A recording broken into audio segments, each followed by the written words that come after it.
Hey guys, it's Sikora with the Sikora Group here at Keller Williams. And today we're going to talk about 5 things that investors don't plan on when it comes to renovating a property.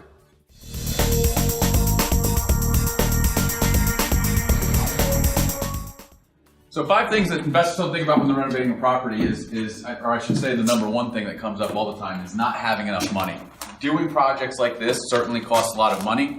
And not having enough money on hands means you're going to take out a lot of loans that are start costing you more money interest-wise and whatnot, and cut down on profits.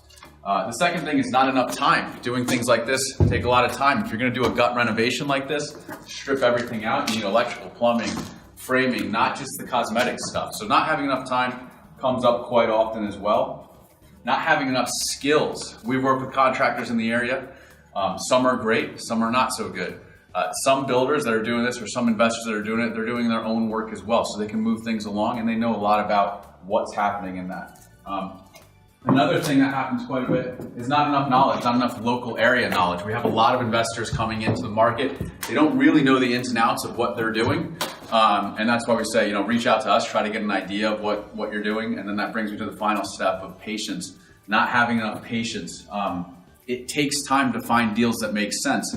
I have so many investors that watch TV, or not even investors, but they're looking to become an investor. They watch TV, fix or flop, all these shows, and they'll rush into a deal that doesn't necessarily make sense just to get their first deal. So guys, be patient with it. It takes time. It costs more money than you think it's going to cost, and make sure that you're using a reputable contractor. If you guys have any questions, feel free to reach out to me. This is all my contact info.